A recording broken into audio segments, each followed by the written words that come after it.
Hello students, welcome to part 3 of chapter 12 Civics State Government. In this part of video we are going to learn the powers and functions of governor. So what are you waiting for? Let's start. Like the President of India, the governor of a state has certain executive, legislative and judicial powers. He or she also possesses certain discretionary or emergency powers. But unlike the president, the governor does not have any diplomatic or military powers. So this paragraph ये बताया गया है जैसे president of India के को executive legislative और judicial powers दिए गए हैं, उसी तरीके से गवर्नर ऑफ स्टेट को भी ये पावर्स दिए गए हैं। इसके अलावा डिस्क्रिशनरी और इमरजेंसी पावर्स भी हैं गवर्नर के पास, लेकिन जैसे प्रेसिडेंट के पास डिप्लोमेटिक और मिलिट्री पावर है, ये पावर गवर्नर को कॉन्स्टिट्यूशन के द्वारा नहीं दिया गया है। Therefore we can conclude that the powers of governor are executive, legislative, judicial and emergency. So let us study in detail each power. First, executive powers. The governor has the power to appoint the council of ministers including the chief minister of the state. तो first point में बताया गया है कि governor को power दी गई है चीफ मिनिस्टर और काउंसिल ऑफ मिनिस्टर्स को अपॉइंट करने की। सेकेंड पॉइंट में है the governor is consulted by the president in the appointment of the जजेस of the state high court. जब भी प्रेसिडेंट जजेस ऑफ स्टेट हाई कोर्ट को अपॉइंट करते हैं तो उनके अपॉइंटमेंट में वो गवर्नर से कंसल्ट करते हैं। Third, the governor sends information about the law and order situation of the state to the central government. जो गवर्नर है अपने स्टेट के लॉ एंड ऑर्डर की सिचुएशन के उनके स्टेट प्रॉपर फंक्शन हो रहा है या नहीं, इसकी इन्फॉर्मेशन वो सेंट्रल गवर्नमेंट के यहाँ पहुँचाते हैं। एक पॉइंट जो है मैंने स्किप कर दिया यहाँ पर, द गवर्नर अपॉइंट्स द जजेस of the district courts. Governor को ये भी पावर है कि वो डिस्ट्रिक्ट कोर्ट के जजेस को अपॉइंट करें।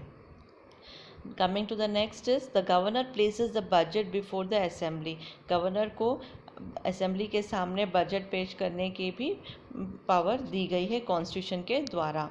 In case the governor feels that the Anglo-Indian community has not been adequately represented in the Vidhan Sabha, he or she can nominate one member of the community to the Legislative Assembly of the state. इसमें कहा गया है अगर विधान सभा में एक Anglo Indian community member चुनकर नहीं आता है तो गवर्नर को पावर दी गई है कि वह एक एंग्लो इंडियन कम्युनिटी मेंबर को नॉमिनेट कर सकें। तो let us revise executive powers.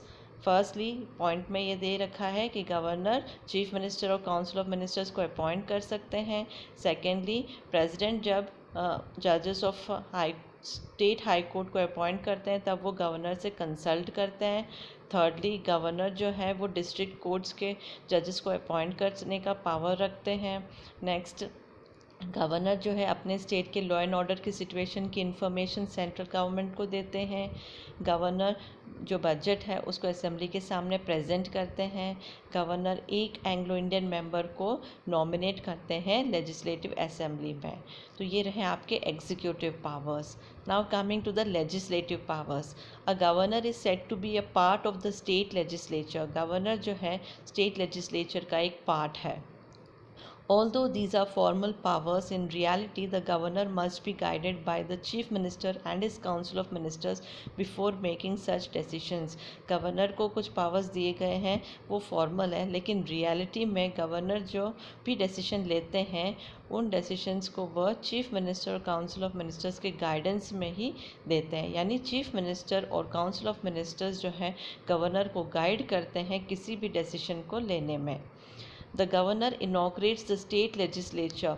Governor जो है स्टेट लेजिस्लेचर को इनाग्रेट करते हैं और and the first session of each year by addressing the assembly. यानी स्टेट लेजिस्लेचर का इनाग्रेशन और फर्स्ट सेशन का इनाग्रेशन जो है असेंबली को एड्रेस करके कौन करता है? गवर्नर।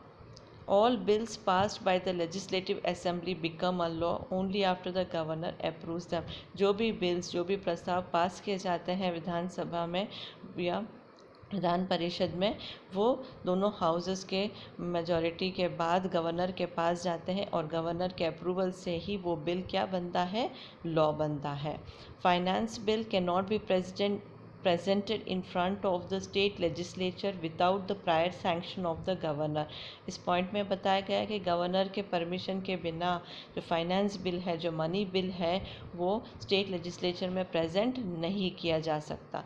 यानी स्टेट लेजिस्लेचर में फाइनेंस बिल सिर्फ गवर्नर की परमिशन से ही प्रेजेंट होता है। In case it is not a money bill के केस में, यानी जब ऑर्डिनरी बिल का कोई केस हो और तब क्या होता है, the governor holds the right to send it back to Vidhan Sabha for reconsideration, but if the Vidhan Sabha sends back the bill to the governor for the second time then he has to sign it. कभी ऐसा होता है कोई ordinary bill governor के पास आता है विधानसभा से, governor उसे बिल पर को एडवाइस करते हैं या फिर उस बिल को वापस से विधानसभा को रिकंसिडर करने के लिए भेज देते हैं। अब विधानसभा पर डिपेंड है कि वो अब गवर्नर की एडवाइस माने या उस बिल को रिकंसिडर करे या नहीं करे। ठीक है, ये टोटली विधानसभा पर डिपेंड है। अब विधानसभा बिल को रिकंसिडरेशन के जब उनके पास आता है, चेंजेस करे तो ठीक, नहीं तो वापस वो गवर्नर के पास सेकेंड टाइम भेज देते हैं। अब जब बिल सेकेंड टाइम गवर्नर के पास पहुंच जाता है, तब गवर्नर की ये ड्यूटी बनती है कि वो उसे साइन करके अप्रूवल दे। तो ऑर्डिनरी बिल में क्या होता है कि गवर्नर को पावर है, गवर्नर को राइट है कि विधानसभा से आए हुए बिल को वो वापस से विधानसभा को भेज सकता है रिकंसिडरेशन के लिए। और अगर विधानसभा फिर सेकेंड टाइम गवर्नर के पास इस बिल को भेजते हैं तो गवर्नर को उसे अप्रूव करना ही पड़ता है। Now coming to the judicial powers, the governor can grant pardons, reprieves, respites or remission of punishments. He can also suspend, remit or commute the sentence of any person convicted of an offense against the law. तो इसमें बताया गया है जो governor है वो किसी person अपराधी के पनिशमेंट को कम कर सकते हैं, घटा सकते हैं, माफ़ कर सकते हैं। इसके अलावा वो चाहे तो किसी पर्सन के क्राइम को बदल भी सकते हैं, यानी अगर किसी ने सज़ा दी है उसके 10 साल की, तो उसकी सज़ा को 10 साल से वो 5 साल में भी बदल सकते हैं। The governor is consulted by the president in the appointment of the chief justice to the high court of that particular state and judges of subordinate court। अब जजेस ऑफ सबॉर्डिनेट कोर्ट और chief justice of high court के appointment में president जो है governor की सलाह लेते हैं। Coming to the emergency powers, in case no political party gets a majority in the Vidhan Sabha of the state, the governor holds the power to use his discretion to select the chief minister। कभी ऐसा हो, election हो विधानसभा के और विधानसभा में कोई भी party को मेजॉरिटी नहीं मिली हो, तो ऐसे में चीफ मिनिस्टर किसे बनाया जाए, तब गवर्नर अपने मत से, अपने डिस्क्रिशन से, यानी अपने स्वविवेक से किसी को चीफ मिनिस्टर सेलेक्ट कर सकते हैं।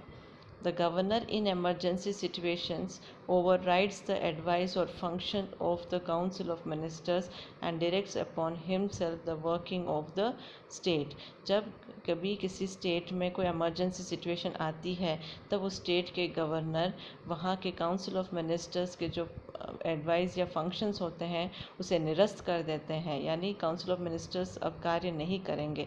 सारा जो वर्किंग होगा स्टेट का वो गवर्नर ही डायरेक्ट करेंगे, यानी गवर्नमेंट का रूल स्थापित हो जाएगा उस पर्टिकुलर स्टेट में जब इमरजेंसी होती है। तो ये आपके पावर्स हैं।